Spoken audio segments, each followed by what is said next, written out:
Hello again. Normally this is a part that James would cover, but he's losing his voice, so I wanted to step in.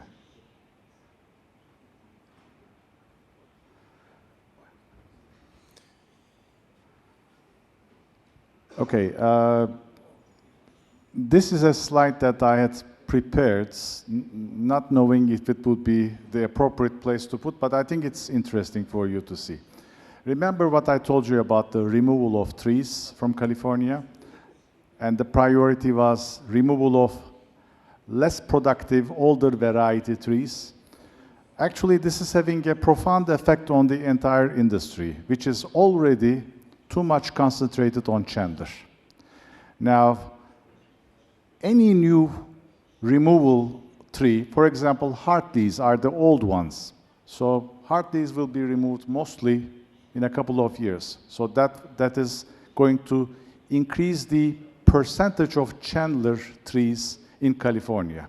So soon, I would say probably 85% of the entire productivity, or 85% of the all walnut orchards harvested in California will eventually become Chandler. Why is this important? It is going to put a profound effect on the industry. Why? Because that means that all of those 85% of the area, 150,000 hectares, will begin harvesting pretty much at the same time, will need to be processed at the same time. So the bulk of the processing and harvesting industry will wait until Chandler harvest will begin. So they will need a lot more resources. It will be, I guess, somewhat more difficult to control quality for them as we evolve in this direction.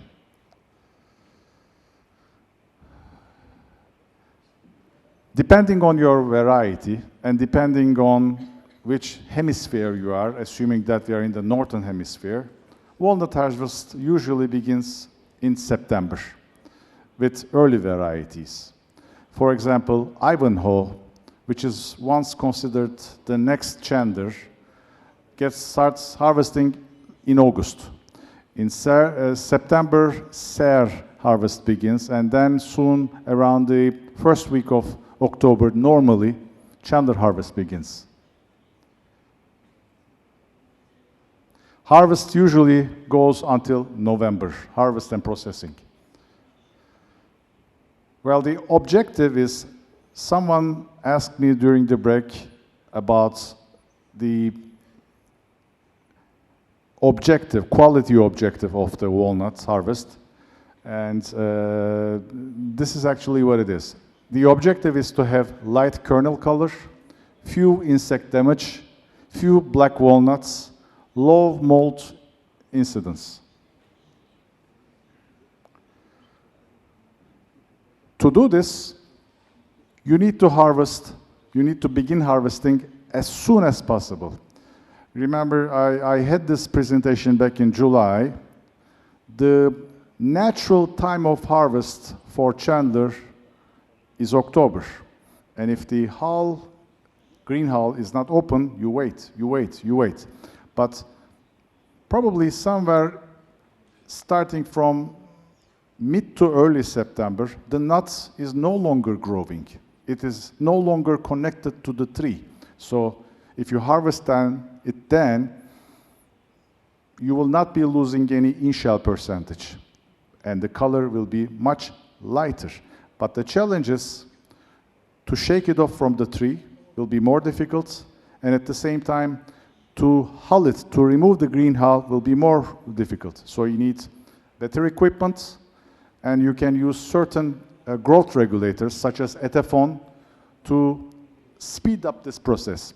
Etafon is being used as an industry standard in California. It's an ethylene-based growth regulator that basically speeds up the maturation process of the hull, green hull. So it starts opening faster, and then you start harvesting earlier.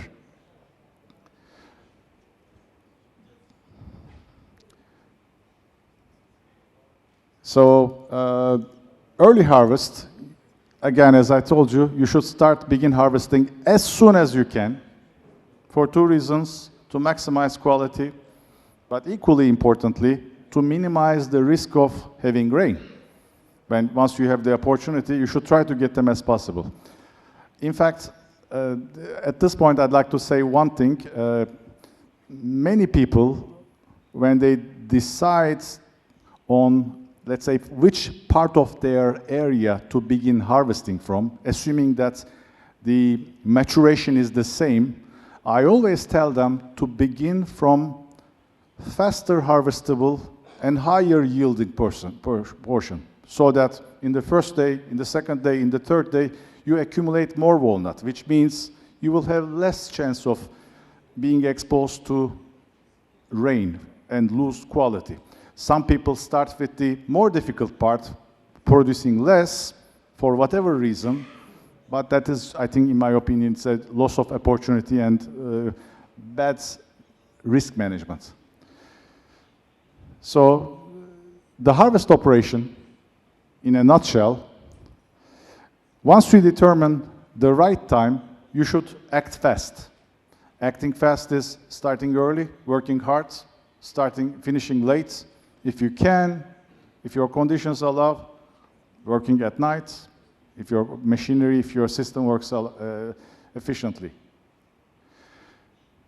The walnuts typically receive to the processing line at much higher moisture levels. It depends on your weather conditions, and it depends on the time of the harvest. As harvest progresses, generally speaking, the nut starts coming in drier, but the final moisture level that you target is 8% in shell.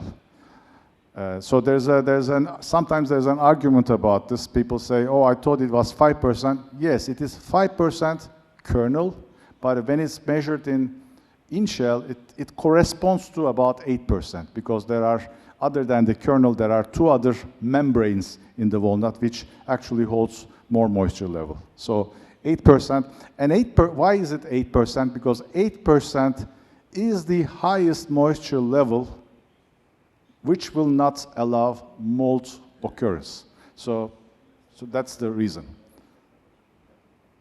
So, well, again, you can start, if conditions allow, you can start shaking as soon as possible, because shaking operation is one by one, and harvesting is by area much faster. So the shaking should begin earlier, so that the harvester will have some space in front of them to harvest. The way harvesting is done, harvest mechanization is formed in California, is slightly different than how it is in Europe. I don't think one is better than the other, but it's a matter of being the best method for those conditions. Harvesting equipment in California are generally a series of machines that are working next to each other. After shaking, sweepers put the walnuts in the middle, a harvester will collect, a cart will follow. It is very practical, especially for very long lines, because they move very fast. But in less favorable conditions, in wet soil, inclination, they are more prone for potential difficulties. They don't handle elevation very well, because they're not designed to do so, because Californian walnut orchards are mostly airport flats, so very flat.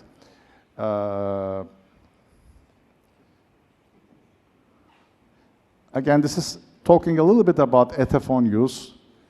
Please do not use Ethaphone thinking it will be good before considering about it. It is a process that requires experience. You can try it in a very small scale, but if you do it in an uncontrollable way, you can cause a lot of problems. by overly accelerating the walnut dropping and also affecting other people around you. So don't do that unless you try it on a smaller scale. Harvesting equipment. Harvesting obviously begins with shakers, and you can see different types of shakers.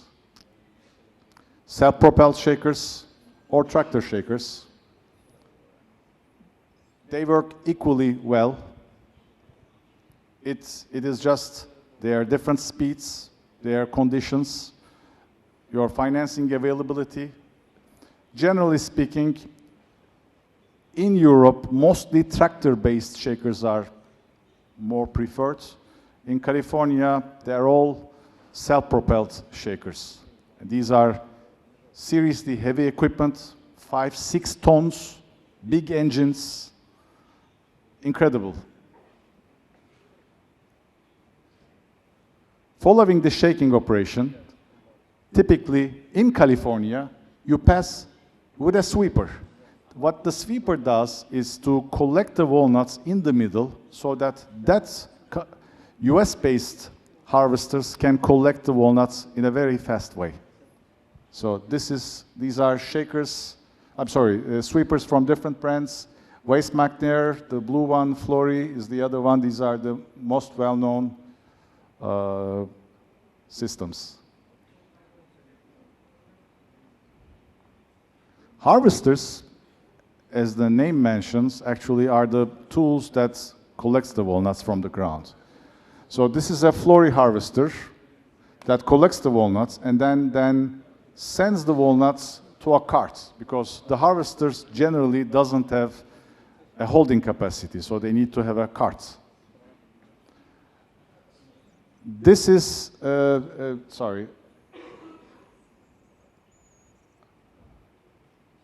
In Europe, there are also different brands of self-propelled harvesters that can do everything in one machine.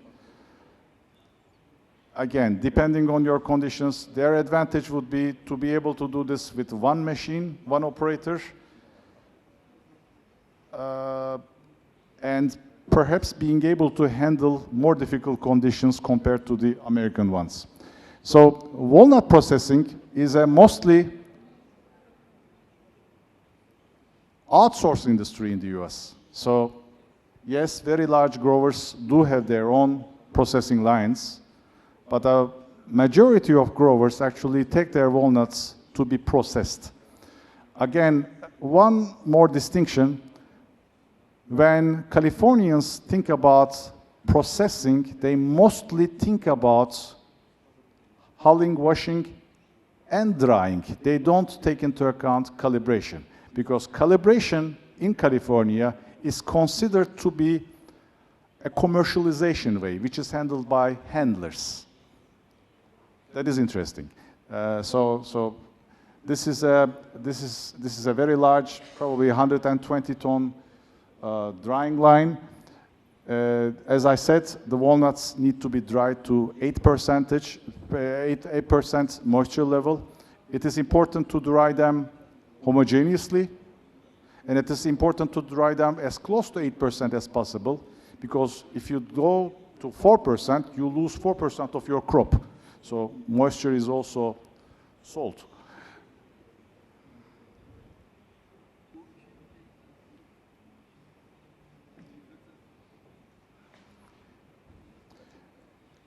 One other difference how walnuts are processed in California is the way they use heat.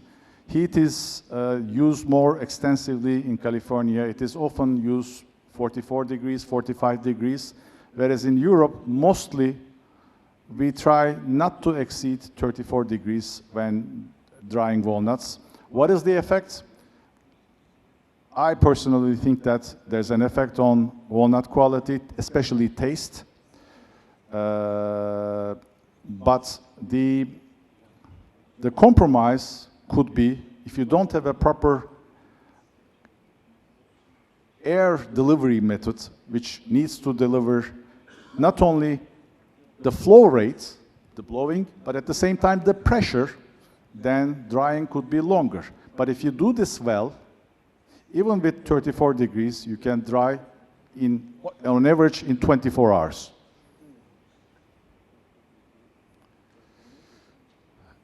As I said, I believe drying has one of the highest impacts on walnut quality, taste. So it is something that you should try to learn and control very well. There are different methods on testing the final moisture level.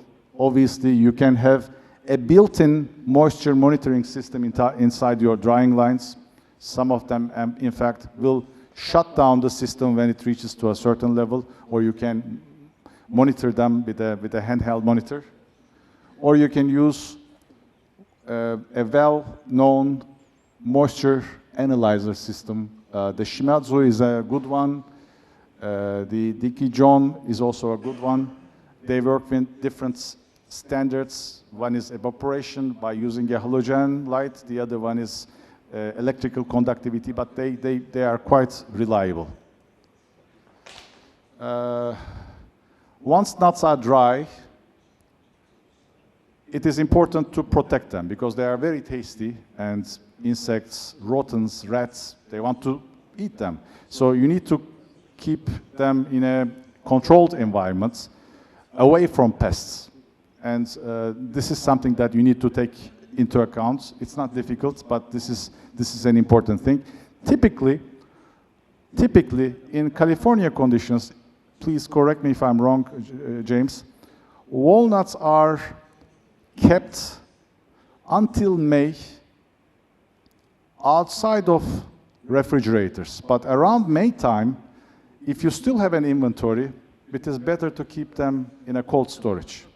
As long as the storage area is free from too much light, free from moisture and excessive heat, generally speaking, your conditions should be okay to maintain walnuts for several months, as long as they are free from animals and insects. And this concludes the processing and harvesting side. Thank you very much.